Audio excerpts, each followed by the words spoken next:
مساء على الجميع، يا رب تكونوا بخير. ايه حوار التيشيرتات دي؟ هو للدرجة دي الزمالك بقى خلاص؟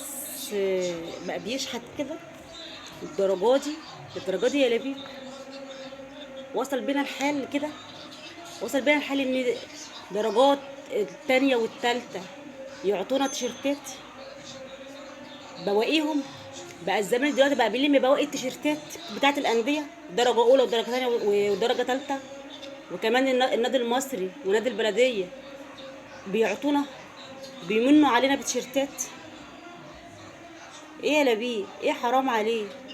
ده انت يا جدع ملياردير. يعني لو برحت حتى ب100,000 جنيه ولا ب1,000,000 جنيه مش هيطلعوك في حاجة. حرام عليك.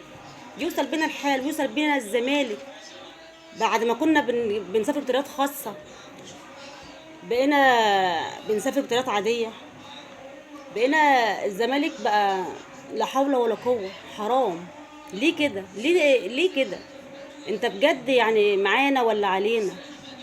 للدرجة ديت بقيت تستقل بالزمالك وبجمهور الزمالك وبلعيبة الزمالك؟ يوصل بينا الحال يا جدعان.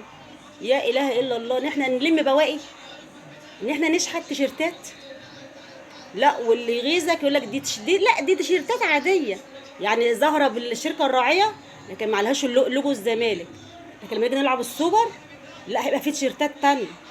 طب لما سوري، ولما تلعب مع الشرطه الكيني ولا الجيش الكيني، هتقابلهم بايه؟ ببواقي برضه تيشيرتات؟